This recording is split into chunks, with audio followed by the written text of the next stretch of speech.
কিরে তুই আবার আইতো সেই জমিতে? এটা আমার বাপ দাদার সম্পত্তি, আমি আসবো না তাহলে আসবো কেটা? বড় ভাই,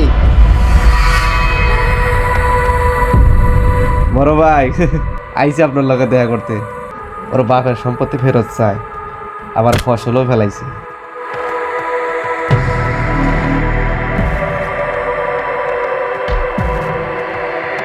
কিরে সম্পত্তি লাগবেই তোর? আমার বাপের সম্পত্তি তো আমি নেবই, নেওয়ার জন্যই আসছি। তোর বাপেও তো এই কথা কইতো। ওই ওর বাপের সম্পদ ওরে বুঝাই দে যা।